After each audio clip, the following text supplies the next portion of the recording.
Selamat datang di Breakout Room 1. Bareng aku, Angel, bakal jadi moderator kalian di sini, di mana Ya. kita bakal bahas lebih dalam mengenai job field di bidang VCD. Nah, di kesempatan kali ini kita kedatangan orang yang keren banget nih. Namanya Kang Egi. Nah, Kang Egi ini tuh kreatif director di MXC Goods. Nah, nggak usah Betul. lama-lama lagi deh. Silakan Kang Egi langsung mulai, Kang. Oke, langsung aja ya. Oke, selamat pagi teman-teman semuanya. Assalamualaikum warahmatullahi wabarakatuh. Semoga kita semua selalu dalam keadaan sehat ya semuanya. Terima kasih untuk panitia, Mbak Angelin udah mengundang saya sebagai pembicara mungkin ya untuk mengenai creative director buat teman-teman dari Sampurna University. Yang dimana mungkin ini menjadi gambaran teman-teman ke depannya ya untuk mencari pekerjaan mungkin ya after graduated in university. Nah, mungkin langsung aja, kita nggak akan lama-lama, kita santai aja masa ini. Dan lebih banyak ke discuss sih. Suara saya jelas kan ya? Aman ya? Lebih ke discuss aja mengenai job desk seperti apa, tanggung jawab seperti apa, output yang dihasilkan seperti apa. Oke, kita mulai dulu ya.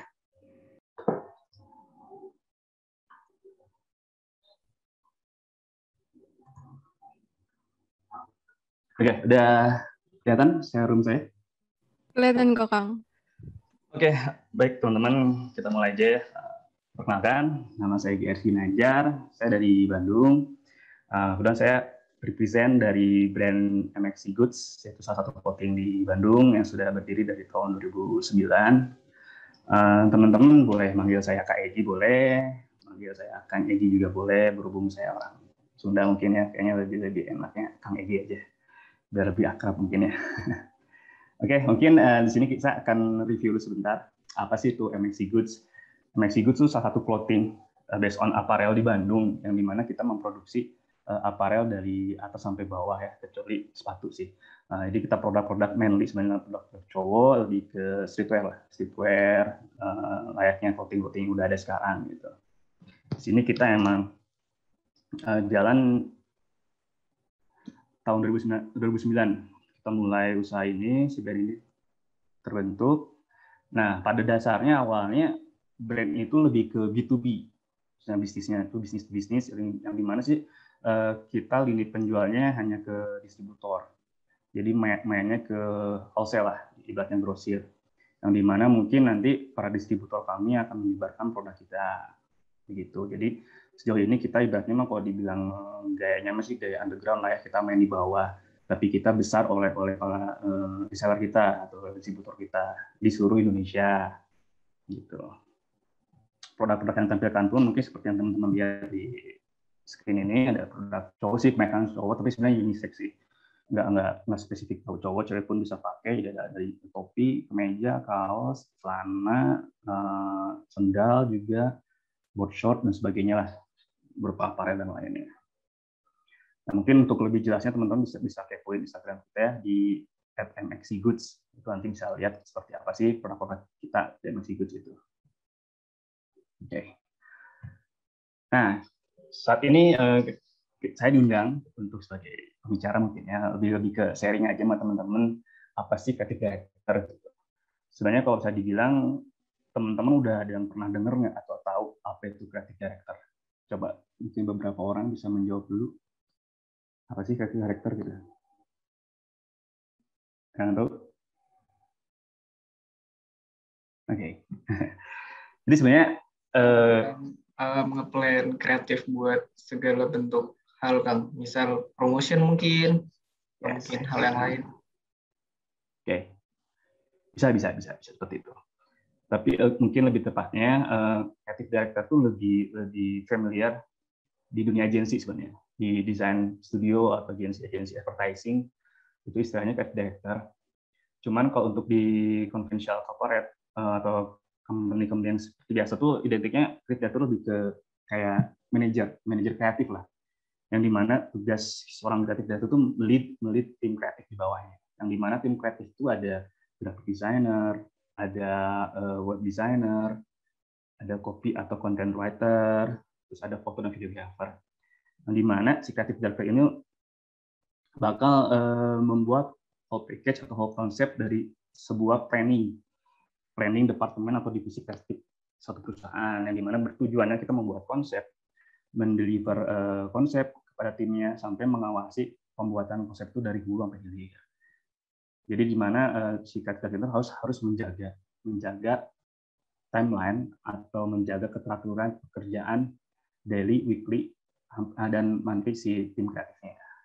Jadi sejauh ini secara garis besar si kreatif director atau manajer kreatif ini mereka yang mendirect tim-tim kreatif di bawahnya. Sebenarnya kalau bisa dibilang posisi kreatif director itu langsung di bawah CEO atau owner atau brand director. Karena di mana si kreatif director ini sebagai penjembatan keinginan perusahaan atau brand yang ingin disampaikan ke konsumen atau ke target market mereka, yang dimana kita sebagai kreatif director itu harus mampu menjaga image sebuah brand, sebuah perusahaan, yang dimana keinginan dari si brand itu tersampaikan. Misalkan seperti kita nih, MXC Goods itu brand fashion ya, atau clothing di Bandung, yang mana kita punya konsep seperti apa yang ingin disampaikan kepada konsumen. Nah, itu tugas dari creative director membuat atau meramu perihal tentang creative insight-nya mengenai si brand tersebut, yang dimana nanti tugasnya untuk menyampaikan maksud dan tujuan adanya brand itu seperti apa. Jadi kita menerjemahkan atau menyampaikan value dari sebuah brand kepada konsumen. Nah, sebelum menjauh ke sana, mungkin kita sedikit cerita dulu ya. Karena perjalanan kreatif director itu nggak bisa langsung gitu aja gitu, kita kerja sampai ke director. Karena ada tahapan-tahapan yang harus saya lalui gitu, atau seorang kreatif director lalui. Oke, next. Nah, saya memulai karir itu tahun 2011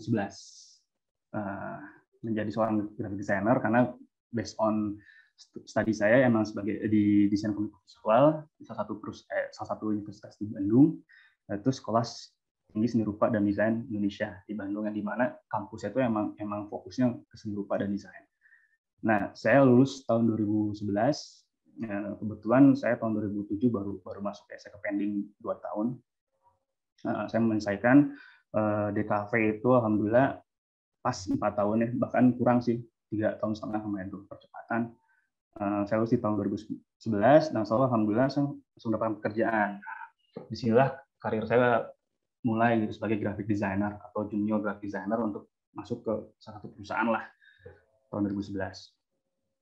Di tahun itu saya mempunyai beberapa pengalaman kerja, lompat-lompat lah dibilangnya, karena dibilang masih muda ya, masih pengen cari-cari experience yang lain. Artinya saya nggak lama lah di setiap perusahaan, paling lama setahun pindah.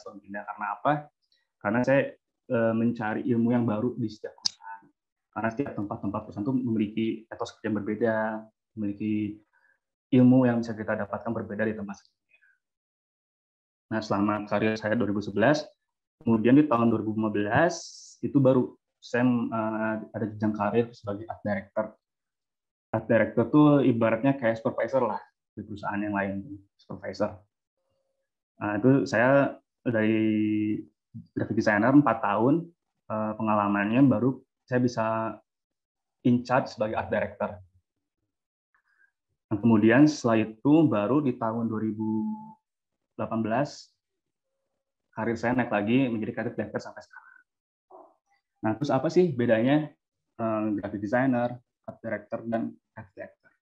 Semuanya ini itu satu satuannya, satu whole department. Kalau bisa dibilang, kalau kayak tadi kan creative director itu manajernya, kalau art director itu supervisornya, nah si graphic designer itu staffnya, staff kreatifnya. Nah, dan dilihat perbedaannya, kita memiliki perbedaan dari bobot pekerjaan juga.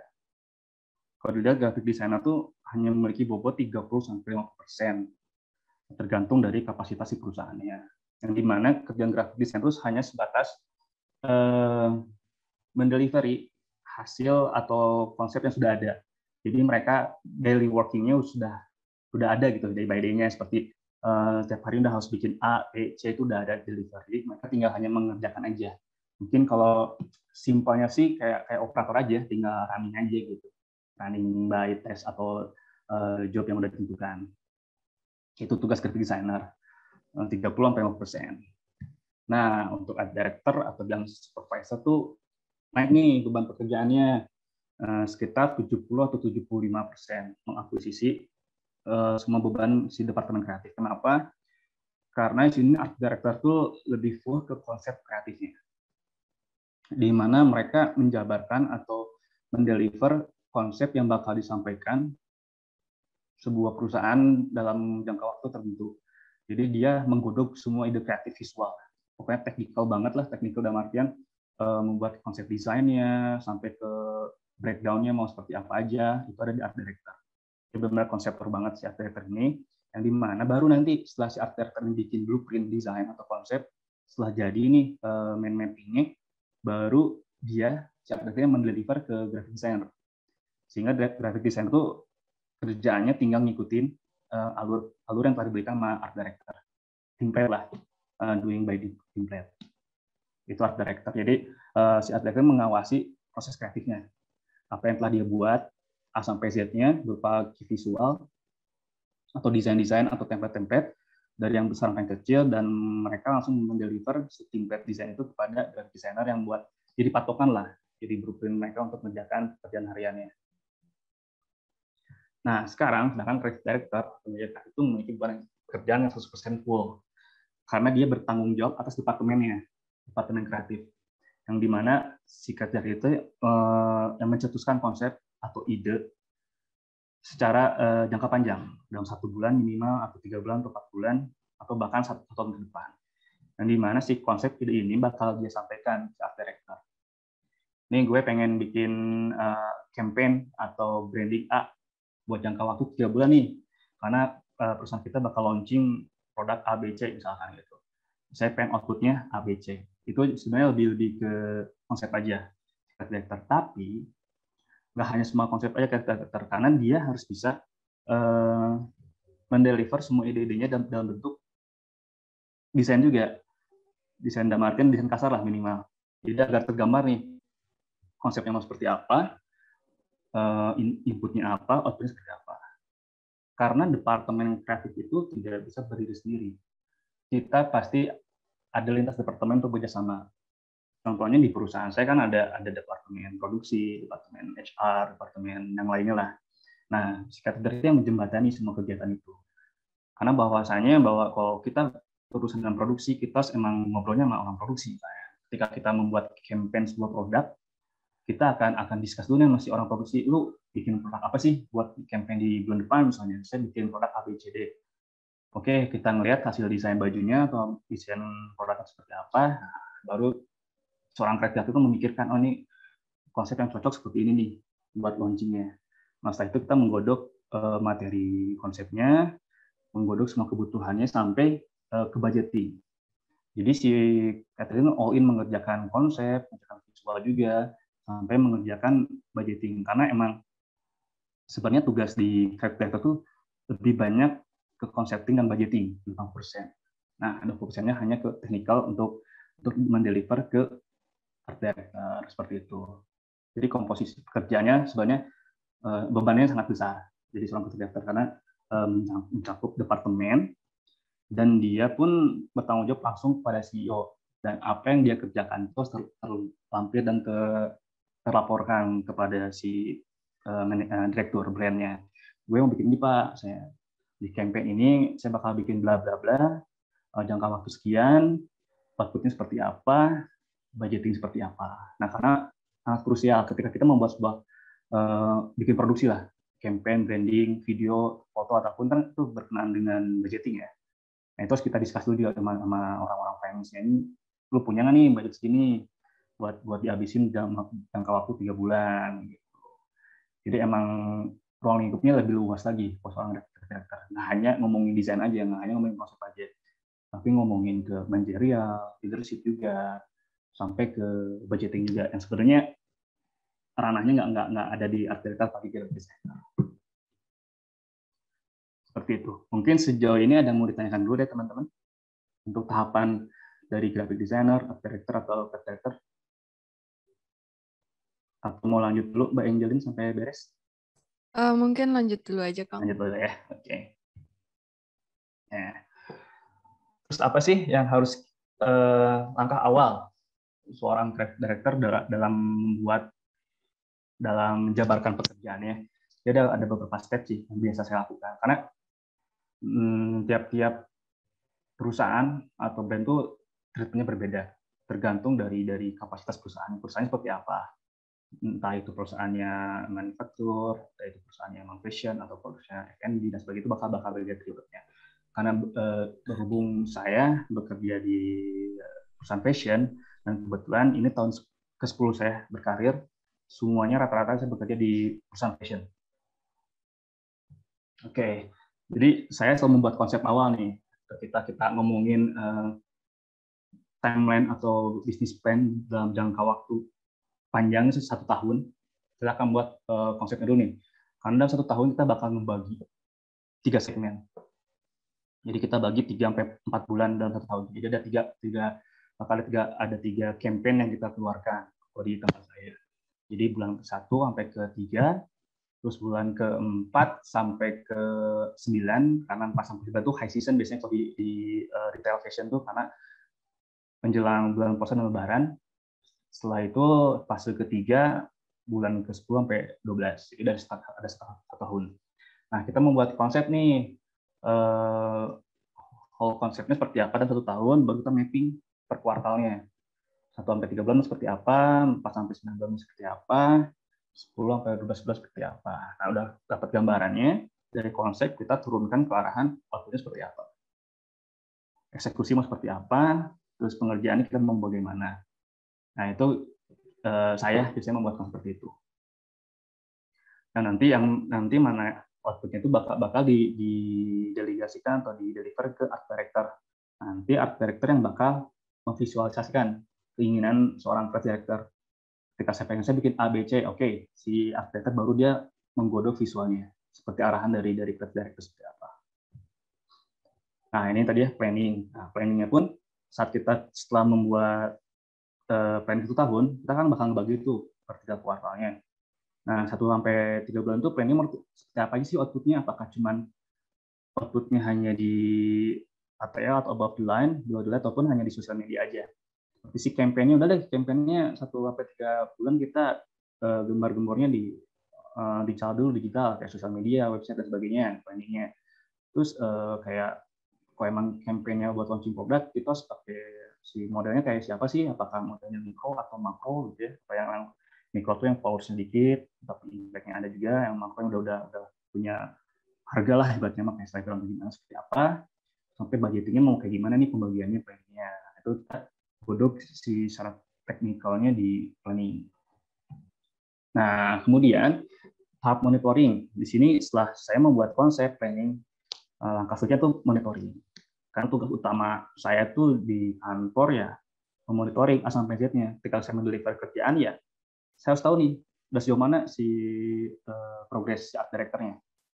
Dan art director sudah sejauh mana memberikan arahan kepada desainernya, atau memberikan arahan kepada copywriting-nya, atau memberikan arahan kepada fotografer. Jadi pun saya harus tahu nih kegiatan mereka day by day-nya, weekly-nya, sampai monthly-nya, sampai goals-nya mau seperti apa. Saya memonitoring semuanya karena apa? Saya bertugas bisa membackup semuanya. Saya bisa membackup art director, bahkan saya harus bisa membackup graphic designer pun. Tapi sebenarnya batasan saya hanya nge-backup art director. Tapi balik lagi itu kan masalah teknikal itu kita kadang tahu di lapangan seperti apa. Makanya saya harus memonitoring sampai Z agar tahu progres sejauh mana, dan di mana ada miss pun saya bisa langsung bertindak. Bertindak artian apakah saya membackup atau saya mengevaluasi di tengah jalan. Oh, ini kayaknya nggak works nih. Harus ganti haluan nih gitu. Itu tugasnya monitoring. Nah, yang terakhir baru nih setelah kita menjalankan sebuah proses, kita launch nih jadwal kita atau program kita, launching nih campaign di bulan ketiga. Nah, jalankan kita punya outputnya seperti apa nih dengan KPI-nya. Oh, si KPI ternyata si campaign itu harus bisa menyerap followers banyak ke Instagram kita, ataupun si KPI-nya itu dengan produk launching ini harus si produknya sold out misalkan ya. Nah, itulah jadi bahan evaluasi kita nih dan tim untuk di-report ke atasan atau ke CEO-nya. Bahwa evaluasi ini, oh ternyata yang kita harapkan 100%, kita hanya achieve di 80% nih si program kita tuh. 20% lagi apa kesalahannya. Nah, kita evaluasi. agar kesalahan tersebut tidak terulang di fase kedua atau ke target yang keduanya. Setelah itu kita reporting ke atasan. Nah, saya bukan kita sih, saya reporting ke atasan. Jadi semua proses ini, konsep planning, monitoring, evaluasi itu turun dari saya. Yang dimana saya mengarahkan kepada tim kreatif di bawah saya. Dan tidak untuk kemungkinan pun saya berkoordinasi dengan berbagai tim yang lain, departemen yang lain, terutama departemen finance ya, karena itu berhubungan keuangan. Karena orang-orang kreatif itu orang-orang yang suka ngabisin duit. Ngabisin duit karena kita banyak program-program, kegiatan branding, campaign itu kan selalu ngabisin duit ya. Nah, nanti kita discuss nih orang departemen sales juga yang jual produk ini, oke-nya nih, kok gue bikinin campaign seperti ini, produk lu yakin nggak produknya bakal diterima di pasar gitu. Kalau emang udah gue yakin nih produk ini bakal lagi in nih di tahun 2022 nanti, oke, kita bakal bikin campaign yang emang sekiranya di awal tahun yang nge-booming dulu lah gitu, seperti itu. Nah, jadi kalau bisa dibilang tugas saya tuh membuat yang kacau, ibaratnya seperti yang from this gitu, benang kusut. Gimana caranya saya bisa menjabarkan benang kusut ini menjadi benang yang baik gitu. Yang dimana pada hasil akhirnya tuh kerumitan yang kita lakukan tuh bakal terlihat indah di konsumennya gitu. Kerumitan yang ingin kita sampaikan ke konsumen tuh hanya cukup satu kata. Misalkan gini, ketika kita ingin menjabarkan bahwa brand saya tuh brand metal misalnya, tapi cukup dengan lihat foto pun orang lain bakal tahu, oh ya ini brand metal. Dengan lihat video pun, oh ya ini brand metal. Dengan lihat desain baju pun, bahwa brand saya itu brand metal misalkan. Seperti itu. Jadi tugas kita, saya sebagai director untuk melihat departemen kreatif itu untuk mendelivery message yang disampaikan dari perusahaan dengan kapasitas yang besar, tapi tersampaikan hanya cukup orang melihat hitungan detik lah gitu. Karena kan desain komunikasi visual tuh memvisualkan pesan ya, naratif jadi visual gitu. Tugas kita itu. Jadi apa yang kalian lihat seperti ini itu tuh ada proses di belakangnya seperti ini. Itu tugas dari saya, menjabarkan apa yang diinginkan perusahaan, apa yang diinginkan departemen, untuk dieksekusi sampai hasil akhirnya sesuai dengan target dan harapan yang kita tentukan. Nah, untuk berbicara tentang pekerjaan saya bakal share sedikit ya, mungkin tidak apa-apa ya, Mbak Angelini. Iya, nggak apa-apa, Kang. Oke. Saya baru bergabung di MXC itu tahun 2020, pertengahan lah, jadi saya baru setahun lebih lah, baru banget. Nah, pada dasarnya si MXC kan pernah saya sebutkan di awal, dia tuh brand clothing, emang base-nya streetwear. Nah, dia tuh di dalam satu holding perusahaan, holding itu memiliki 5 brand. Kelima brand itu semuanya sama, fashion, dan clothing, dan streetwear. Nah, saya di hire sama si ownernya, CEO-nya buat gabung, karena si MX ini mau nge-rebranding. Nge-rebranding itu ingin berubah image. Agar dia tidak sama dengan brand kakak-kakaknya atau holding yang sama, karena yang lain ada semuanya apparel, streetwear. Nah, di sini CEO gue pengen ini bantu saya untuk nge-rebranding konsep si MXC yang tadinya streetwear ingin beralih ke shifting ke sportwear. Nah, itu salah satu tugas utama saya di MXC itu untuk membuild image baru, nge-rebranding awalnya streetwear menjadi sportwear seperti apa. Nah, itu kita namanya rebranding itu sebenarnya bukan hal yang mudah gitu ya. Ketika ibaratnya kita harus merubah perspektif orang yang asalnya terbiasa nonton di bioskop, tapi kita harus mengiring dia nonton di laptop misalnya, gitu kan.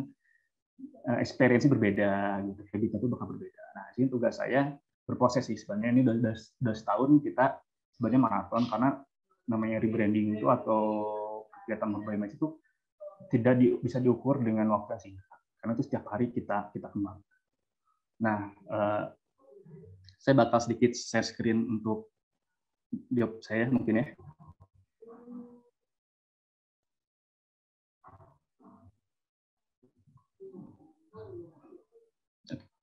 Nah, ini yang kemarin saya lakukan awal-awal saya baru bergabung dengan MSI Group, saya membuat planning untuk gimana sih caranya kita bakal rebrand ya si MSI ini menjadi sport. Nah, kita berbicara tentang bisnis, tentang isu yang akan diangkat, dan tentang insight yang akan kita gali gitu. Nah, bahwasanya si MSI itu dulunya tahun 2009 tuh konsisten di streetwear ya, yang memiliki selling point berupa quality dan privacy product. Karena kita mengakomodir semua kebutuhan fashionnya dari atas sampai ke bawah, kecuali sepatu yang bisa bilang, dengan material bentuk cutting yang ditawarkan kita tuh cukup nyaman dipakai untuk sehari-hari, sehingga cocok untuk dipakai untuk beraktivitas lah, mau pergi kerja oke, olahraga oke, buat sekali pun oke. Nah, saya menggali insight juga nih, di mana sih kita berada sekarang dalam konteks bisnis. Sebenarnya itu bisa dibilang mandiri dan efisien, namun dibilang saat kemarin-kemarin itu cukup stagnan. Kenapa dibilang stagnan? Karena base-nya dia kan B2B ya. Kita menyampaikan produk kita tuh hanya kepada distributor atau reseller, sehingga kita tidak dapat insight nih dari si end user atau dari konsumen langsung membeli produk kita. Sehingga kekurangan kita tuh, kita nggak akan tahu nih orang tuh suka nggak sih sama produk kita, orang tuh nyaman nggak sih pakai produk kita, apakah desain kita atau cutting kita fit nggak di mereka, atau ternyata siapa tahu target market kita salah, misalnya kita target marketingnya anak-anak usia kalian, saya kuliahan, ternyata yang pakainya malah yang udah kerja, terus sebenarnya udah mispersepsi ya, apa yang diinginkan brand tapi tersampaikannya salah. Itu harus digali juga. Nah, itu pun saya menggali juga dari segi DNA, variasi quality dan engagement si brand ini. Oh, ternyata dari DNA-nya kita belum kuat. Karena apa? Karena kita streetwear tuh udah menjadi familiar lah, semua brand di Indonesia tuh clothing pasti streetwear. Karena di mana apalagi kalau kita tidak punya kelebihan yang baik lah dibandingkan brand itu, bakal sama rata dengan lain gitu. Ibaratnya kita harus menjadi yang merah di antara hitam. Nah, itu makanya dilihat dari si brand ini kemarin DNA-nya belum cukup kuat untuk merepresent bahwa ini bawa streetwear. Untuk variasinya variasi masih bisa mengikuti pasarnya dengan produk-produk yang cukup diterima di pasar gitu, dengan kualitas yang sudah cukup oke. Nah, tapi engagement-nya nih yang kurang. Ternyata setelah saya riset kemarin, apa yang kurang? Bahwa ternyata yang tadi saya bilang bahwa dulunya dia B2B, sekarang dia ingin masuk ke market global yang dimana ya pengen langsung berdampingan dengan end user, dan dimana kalau end user itu berarti otomatis sistem jualannya bakal retail ya, langsung ke konsumen, nggak lewat reseller. Itu bakal jadi PR besar. Oke, dari key takeaway-nya, untuk apa sih mengupayakan aktivitas branding itu diperlukan seperti apa pemahamannya, entah itu dari variable kreatifnya dan beberapa tools untuk meyakinkan apa yang kita coba sampaikan kepada target market, bahwasanya tujuan kita branding apa sih gitu. Kalau emang tujuannya untuk merubah image apa yang bakal kita sampaikan ke konsumen atau customer di next-nya gitu. Itu yang jadi poin-poin pembahasan saat kita mengolah konsep data-data agar yang ditujuan itu tuh bisa kita breakdown sedetail mungkin dan sampai kepada konsumen sesuai yang kita inginkan. Nah, objektivitasnya apa? Untuk memahami definisi branding. Karena kita harus membedah nih, purpose-nya apa, message-nya apa, identitinya apa, sampai memahami variabel kreatifnya, review experience di web dan IG. Karena kan di era sekarang kita udah masuk ke era digital 4.0 ya, di mana orang-orang tuh pasti udah arahannya semua ke digital, sosial media. Nah, kita tuh harus agile, dan berarti kita harus ke situ memahami gimana sih habit orang-orang saat berselancar di dunia maya, saat orang-orang membuka Instagram, saat orang-orang membuka TikTok dan sebagainya. Itu masuk ke objektivitasnya. Nah, saat ngomongin branding nih, kita bisa menganalisis brand komputer kita. Kalau seandainya kita mau masuk sportwear, SMS itu harus tahu nih, minimal di Bandung dulu deh, siapa brand-brand yang emang udah punya masa, atau siapa brand-brand yang punya konsumen setia gitu. Kita harus tahu dulu. Nah, inilah ada beberapa kompetitor, mungkin kalian ada yang kenal atau enggak, tapi berhubung kemarin kita masuknya ke ranah pengen rebranding karena sportwear, kita menyematkan beberapa kompetitor yang di Bandung sih, yang udah ini. Jadi kita bakal memilih dari segi kategorinya apa, kompetitornya siapa, detail apa sih kelebihan dari kompetitor itu, seperti itu. Kita ngebanding lah, minimal lebih detail sih nge-breakdown-nya, dari jenis produk, style seperti apa, quality seperti apa, sampai ke harga pun kita riset. Nah, sampai ke fitur, aksesoris. Nah, setelah kita mengetahui siapa aja brand komputer kita menempatkan positioning kita. Bakal di mana sih si MX itu setelah kita di branding? Oh, ternyata kita ingin menyampaikan bahwa kita ya brand yang high tapi dengan harga yang terjangkau. Jadi walaupun kita punya kualitas yang terbaik, kita masih bisa menjangkau semua kalangan gitu. Dengan harga yang kompetitif lah ibaratnya mah. Yang masih bisa dibeli deh sama kalangan teman-teman yang masih kuliahan gitu. Seenggaknya kita masih bisa mengakomodir kebutuhan teman-teman untuk di produk sportnya. Nah, setelah itu kita tentukan target audiensnya seperti apa sih yang bakal masuk ke target audiens kita, kayak orang-orang muda yang sport, yang dinamik, easy going, yang fashionable. Karena itu menjadi arahan nanti desain kita mau kemana, arahan produk kita mau kemana. Gitu. Jadi agar kita bikinnya apa, yang pengennya ke siapa, gitu, sampai seperti itu. Identitasnya pun harus kuat karena kita ternyata mencanangkan bahwa sportnya casual sport, jadi nggak yang sport banget kalau pakai pala olahragawan, tapi sport yang ada artian masih bisa anak dibawa santai lah, ke mall pun masih cocok lah dipakai gitu, kayak pakai board short atau oversize seperti yang gimana. Karena melihat kemarin di awal-awal pandemi orang-orang tuh kayaknya lebih enak di rumah kan, terus pakai style yang santai. Nah, kita mengarah ke sana sih, lebih mensimpelkan produk-produk kita. DNA tadi seperti apa, penggunaannya sebagai penyampaian konsep kita harus melihat dari DNA seperti apa, personality-nya, dan sampai ke style yang bakal kita sampaikan. Nah, ini materi terakhir nih, si mood board. Mau kemana sih arahan kita? Kalau tadi saya bilang kok MX kayak arah sport, pasti kita harus melihat style-style sport di luar sana. Atau yang udah pasti kayak Nike, Adidas, Puma, ataupun brand-brand sport di luar negeri kan pasti udah punya identitasnya.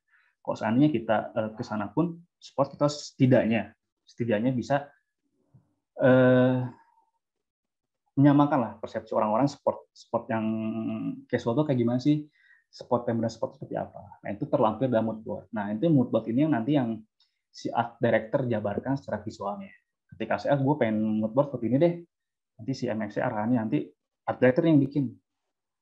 Konsep seperti apa, teknik fotonya seperti apa, teknik video seperti apa gitu. Nanti bakal masuk ke yang tadi ya, ke DNA. Nah, sampai ke pemilihan warna pun. Pemilihan warna sangat penting karena apa? Pemilihan warna itu warna, tipografi, terus stylenya pun sangat penting kita aplikasikan karena ya masing-masing warna memiliki arti berbeda. Karena kemarin kalau emang kita memainin streetwear pasti warnanya monokrom, hitam, putih, abu-abu, merah ya. Kalau ada warna yang keluar merah. Nah, berhubung kita bermain sport, kita punya warna-warna yang energi, yang dimana emang itu warna-warna yang bergairah lah, bergairah dalam artian ya kalau lu ngeliat warnanya itu seger ngeliatnya. Kan sekarang rata-rata kalau brand sport pasti warna cerah kan ya, kayak hijau neon, magenta, turquoise dan sebagainya. Nah, ini menjadi acuan kita nantinya. Nah, semua ini elemen yang saya sampaikan itu proses kreatif yang saya lakukan di brand sebagai creative director gitu. Yang dimana ini harus saya lakukan, harus saya buat menjadi bible lah, ibaratnya kalau kamus besarnya, guidance book-nya lah, untuk yang saya serahkan ke tim saya. Yang dimana nanti hasil penyebaran itu diaplikasikan melalui visual itu oleh art director. Art director baru setelah punya blueprint fix-nya, visual itu bakal sampai ke graphic designer. Nah, baru itu daily-nya kayak satu kan membuat layout, buat website, buat Instagram atau lain sebagainya, itu mengacu pada si bible ini. Jadi nggak akan sampai walaupun nanti tim saya gonta-ganti nih, resign ada yang masuk, ada sebelum, nggak akan pernah beda si taste si brand. Karena saya dan tim telah memberikan batasan lah, do and dance-nya ketika lu ngedesain. Kalau kreatif variable-nya banyak ya, tergantung dari si brand-nya. Apakah emang brand-nya main digital full, ya otomatis kita harus masuk karena Instagram, TikTok, YouTube, Facebook dan sebagainya. Tapi kalau emang brand-nya masih semi konvensional, di mana mereka perlu offline store, itu berarti otomatis variabelnya meluas. Lo harus bisa mendesain untuk kapasitas si konsumen di lapangan langsung gitu ya. Emang kalau kita off store tuh, offline store mereka punya experience touch in atau feel in si produk itu kayak gimana.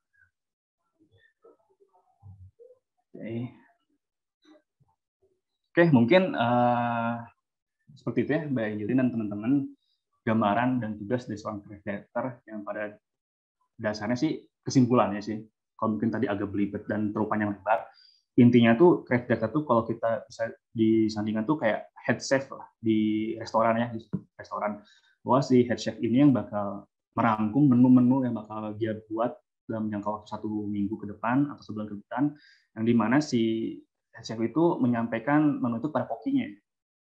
Gue minggu hari ini buat tamu ini bikin sop misalnya, hari kedua bikin dan sebagainya. Nah itu arahannya dari si head chef. Tapi head chef itu kan harus tahu kan ketika kita mau bikin sop tuh bahan bakunya apa, harganya berapa. Yang nanti kita harus mengakomodir si budgeting itu untuk belanja harian dan bulanan. Nah yang dimana si koki atau art director itu yang membuat makanannya, yang sesuai dengan permintaan si head chef-nya. Nah kemudian waiters lah yang menyampaikan makanan itu kepada konsumen. Jadi kurang lebih seperti itu Mbak Angelin dan kawan-kawan mengenai apa sih creative director yang telah saya jabarkan, kurang lebih seperti itu sih. Wah, keren banget ya Kak insight-nya. Waduh.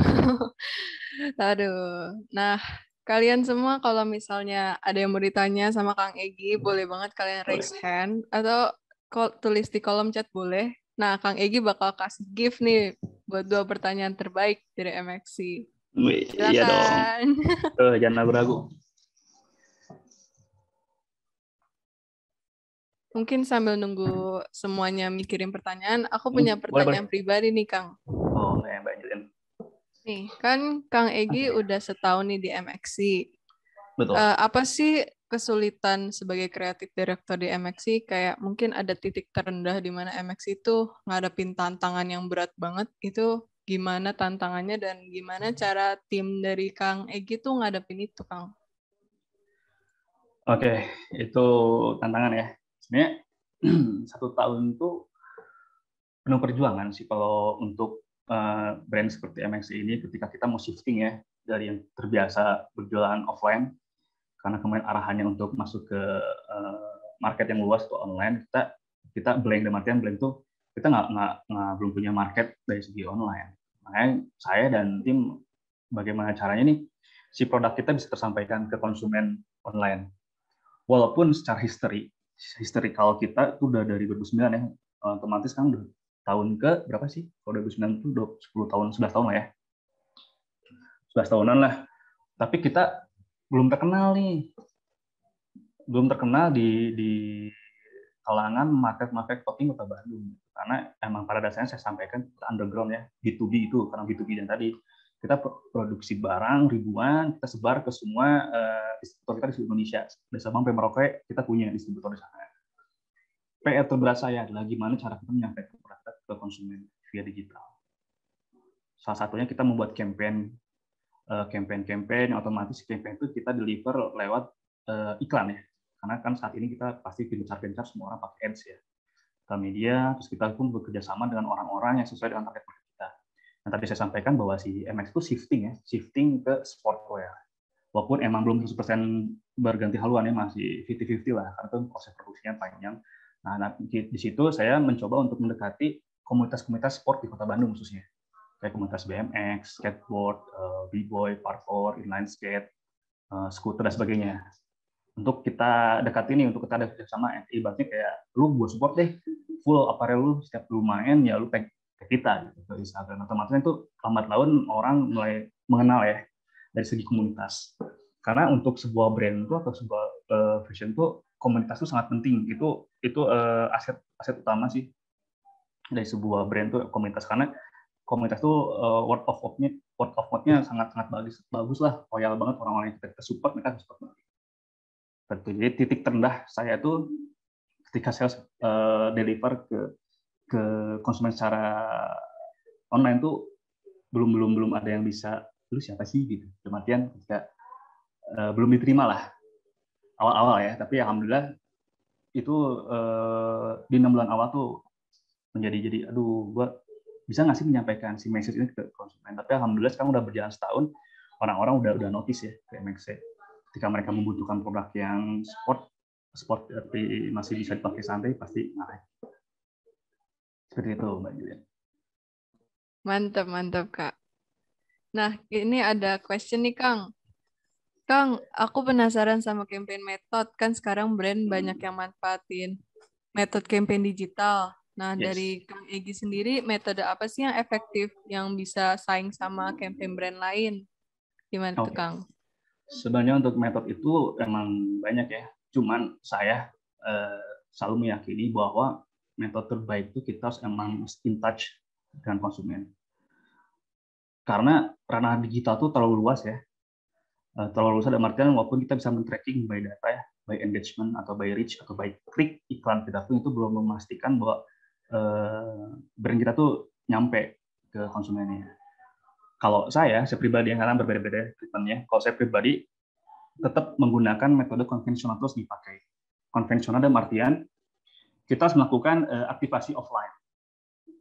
Karena berhubung ya tambahan kemarin itu kesulitan saya itu karena itu ya karena pandemi kita dibatasi ya PSBB, PPKM sebagainya, kita nggak ada aktivasi offline. Nah, karena aktivasi offline itu sangat impact-nya luar biasa dibandingkan online.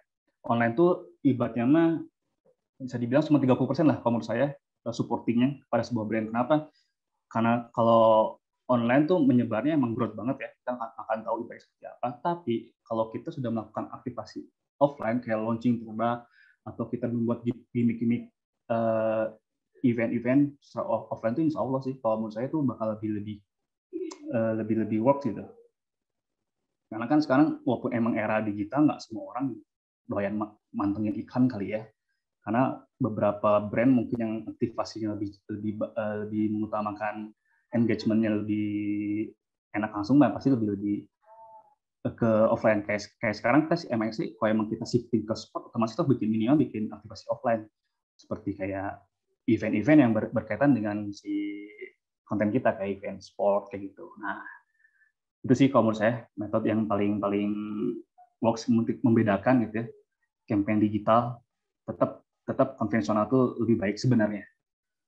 Tapi di era sekarang digital bakal mensupport untuk kegiatan si offline-nya. Jadi kita berimbang. Karena ada market yang bakal kita lewatkan kalau kita hanya fokus di digital gitu. Kalau emang kita ternyata marketnya umuran 40-an atau mungkin 50-an kan nggak semuanya mulai kita kan. Tetap ada activation offline-nya. Seperti itu mungkin kalau dari saya, Mas Jason ya. Thank you Kang Egi jawabannya. Okay. Next yang resign nih ada Kak Jason. Boleh Kak, open mic Kak. Halo Kang Egi. Halo ya. Ini mungkin pertanyaan mirip-mirip sih ngomongin campaign juga. Kalau mau bikin campaign nih Kang, itu lebih baik jadi trendsetter atau yang nge-follow trend ya Kang? Soalnya kan dua-duanya ada plus minusnya masing-masing nih. Betul. Dan waktu itu pernah lihat di IG story teman nih Kang, waktu zaman campaign BTS sama McD yang rame banget, itu ada brand Kang yang ikutan bikin gitu. Tapi komentarnya tuh kayak, apaan sih? Kok cuma bisa ikut-ikutan doang? Nah, bagusnya gimana nih Kang? Jadi trendsetter kah? Atau kita yang follow trend? Atau sebenarnya kalau kita follow the trend tuh ada batasan tertentu nih Kang? Ada. Kalau menurut saya pribadi itu plus minus ada. Tapi itu lebih ke plusnya sih kalau menurut saya kalau follow the trend itu karena apa ya? Di saat brand kita baru muncul, apalagi brand-brand baru lah, kok kayak Mas Juli Jason bikin brand. Nah, itu momen yang tepat sebenarnya follow the trend ketika lagi happening-nya si BTS atau happening-nya Squid Game ya. Itu momen yang pas ketika kamu harus ikutan. Ya, terserah mau orang mau ngomong apa, tapi dari situlah orang ngomongin brand kamu gitu. Jadi emang ada positifnya, tapi jangan sampai kita bakal terus terlena dengan momen seperti itu. Kita harus bikin market sendiri, harus membuat trend sendiri. Setelah kita mungkin impact dari si follow the trend itu bakal mengimbas nih ke brand kita, atau otomatis orang-orang bakal kepo lah siapa brand kita. Nah, momen yang tepat tuh ketika udah kita follow trend terus hajar dengan campaign yang kita mau gitu. Jadi momentumnya masih barengan dengan yang lagi happening saat itu. Kalau lebih seperti itu sih. Jadi kalau saya menyarankan untuk brand baru itu harus follow the trend dulu minimal. Untuk sebagai trigger ke brand kamu ke depannya. Jangan sampai kamu terlena terus aja dari situ. Ketika orang udah mulai notice sama brand kamu, ya lu bikin langsung campaign emang jadi target kamu gitu. Di direct kayak seperti itu. Baik, terima kasih Kang Egi. Sama-sama. Ini kayaknya sebenarnya waktunya udah lewat banyak nih, Kang. Waduh, iya sayang ya. Iya, aduh, kurang lama ya. Nggak bisa lama ya. Gimana jadinya, Mbak Jurin? Halo? Gimana? Iya, Kang.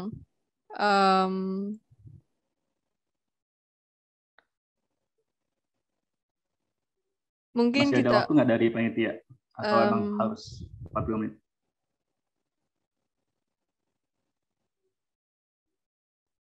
mungkin satu lagi aja. Boleh. Coba Kang. dipilih aja. Boleh nih, ada dari Kak Raina. Halo Kak Egi, menurut Kakak yang paling penting kalau cari kerja sebagai kreatif director, gimana menurut Kakak kesempatan orang-orang yang non-design buat jadi kreatif director, Kak? Non-design ya? Sebenarnya emang sih pada dasarnya creative director tuh kebanyakan based on designer ya sebelumnya, karir awalnya. Tapi sebenarnya kalau yang saya perhatikan tuh nggak melulu harus orang desain. Tapi minimal dia paham prosesnya, paham proses desain. Pertama itu tahu output seperti apa, yang kedua bisa mendirect orang-orang di bawahnya. Dan yang ketiga dia bisa menjabarkan apa yang dia pengen ke timnya. Gitu. Ini seperti itu sih, nggak harus based on designer, tapi minimal kita tahu paham apa yang kita sampaikan, kita bisa menjabarkan secara lisan dan visual. Dan mana visual cuma coret-coret gambar-gambar kasar aja, tapi bisa memahaminya. Yang kedua kita bisa memonitoringnya. Nyampe nggak sih yang ingin saya sampaikan? Jadi sebenarnya creative director tuh banyak aspek yang mendukung. Kita bisa paham tentang leadership pertama, yang kedua kita harus manajerial, yang ketiga kita paham keuangan ya, budgeting minimal, ekstra doang ya, tambah-tambahnya pakai Excel dan pakai kalkulator gitu. Itu yang ketiga kita paham proses kreatifnya, yang keempat kita paham apa yang ingin kita buat. Itu sih sebenarnya. Jadi semua orang bisa jadi creative director. Sama itu 5 aspek itu tadi saya sampaikan, karena creative director itu tidak based on technical design ya, tapi lebih ke managerial leadership. Gitu. Oh, oke. Wah, kayaknya ini udah pertanyaan udah selesai nih, Kang. Oke. Kita cuma Paling gini bisa deh, sampai sini doang. Mbak Julin, saya minta tolong boleh ya. Nanti semua pertanyaan kirim aja ke saya, nanti saya review. Untuk pertanyaan terbaiknya nanti saya kirim hadiah buat teman-teman, dan saya mencoba untuk membalas masing-masing pertanyaan, nanti mungkin lewat email atau gimana. Oh, oke, Kang, mantap. Oke, jadi selanjutnya kita bakal balik lagi semua ke main room buat ikut sama acara selanjutnya. Makasih banget ya, Kang, buat Terima acara kasih hari teman-teman. Sukses selalu, apapun nanti yang kalian capai, ataupun kalian tuju untuk bidang kalian, tetap konsisten sih.